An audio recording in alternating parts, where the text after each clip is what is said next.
Hələ təzə kupça verilməyib, təzə evim var. Evlərimi vermişəm uşaqlara hamısına, yaşasınlar. Hə. Bu zamanıya baxıb keyf çəksinlər. İndi özünüz harda yaşayırsınız dəqiq? Özüm Ərəblinski küçə birinci. Tək yaşayırsınız yoxsa yanınızda? Yo, yoldaşım var. Yoldaşınız var. Hə. Var. 80.000 manatlıq. Onu da yazmışam yoldaşımın adına. Mən öləndə sana toxunan olmasın. İkinci yoldaşımdır. Hə, ikinci dəfə də ailə Bəli, qurmusunuz. bəli. Birinci həyat yoldaşınız rəhmətə gedir. Sanatoriya kimi həyatım var. Hə. Mən hamıya əl tutan, nəzir paylayan adamam. 1 kilo məsəl üçün pomidor alıram. Torbaya yığıram, çəkir üzümə baxır, çəkmir.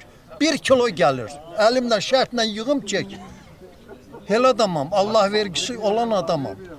Siz indiki zamanla mən belə başa düşdüm ki, ayaqlaşa bilmirsiniz. Bilmirik, indiki sama etibar yoxdur heç kəsdə. O evlərim də oradadır. 2 dənə ev, birini satıb gəlib bu yanda dözə bilmədim.